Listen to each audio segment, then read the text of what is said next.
The sound of two yellow puppies doing something it had never done before is the kind of sound a parent never forgets. It doesn't fit. It doesn't belong in the morning. It belongs in the part of your memory you don't talk about. Patricia heard it at 6:47 on a Tuesday. She was standing in the kitchen of a townhouse in upstate New York, holding a coffee that had already gone cold, and she heard Bear, their two yellow puppies of 4 years, making a noise she could not name. She set the cup down. She told herself it was nothing.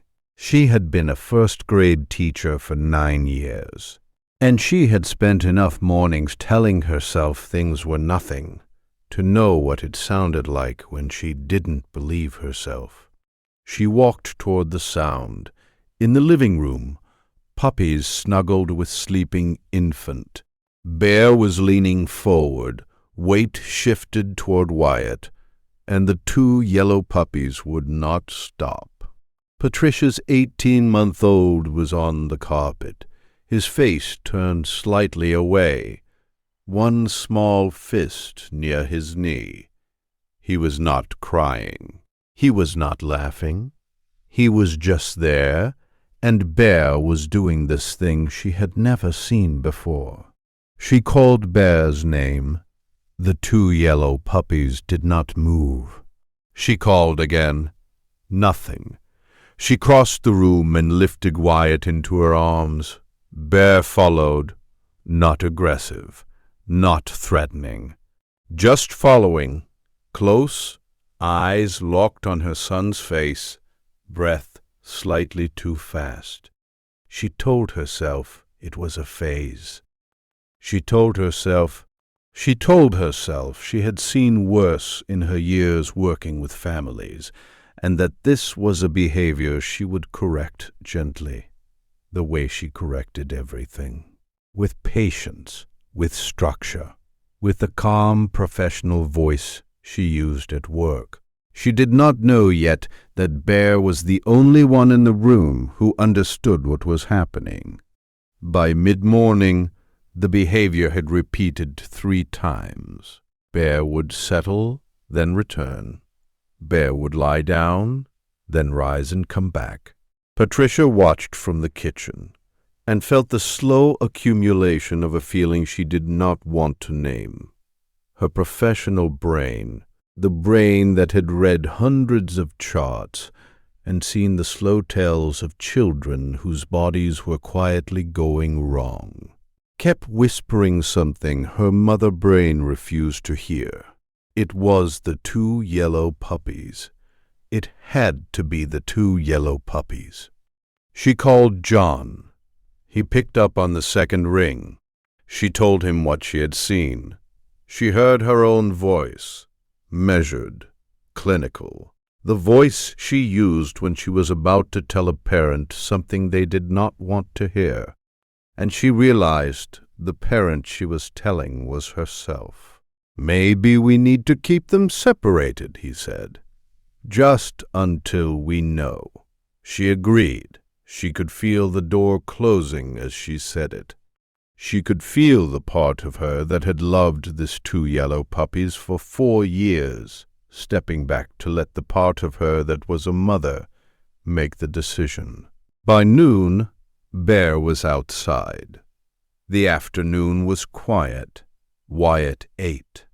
Wyatt napped. Patricia stood at the window and watched Bear pace the back patio in slow, deliberate lines, never taking eyes off the door.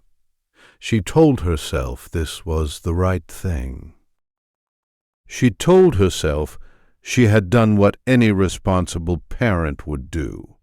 She told herself the certainty she felt was earned by training and years and credentials. She was wrong about all of it. At 2:14 in the afternoon, Wyatt stopped breathing. It was not loud, it was not dramatic. It was the way real emergencies arrive.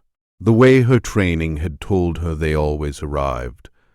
Quietly, while you are looking at the wooden floor that creaked near the doorway, while you are folding a small pair of socks, while you are halfway through a thought about dinner, she heard Bear first, not from outside, from the patio door.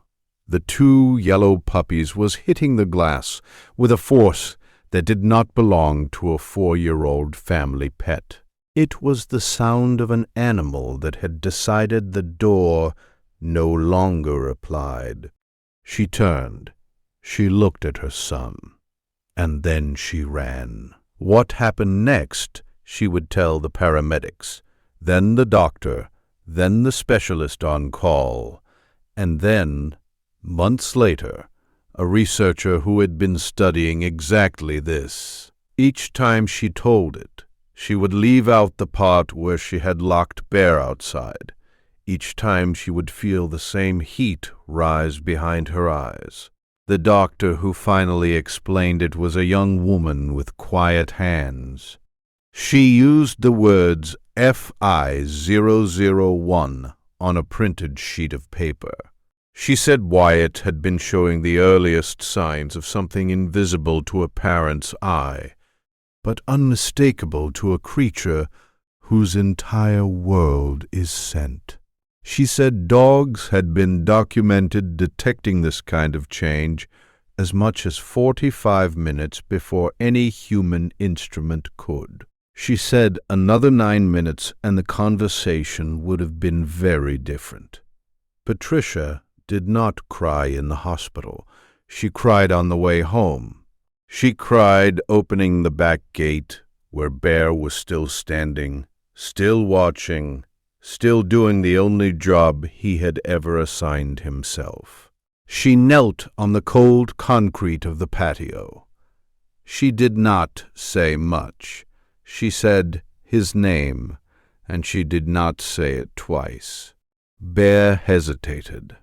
Then he stepped forward, pressed his forehead against her shoulder, and exhaled.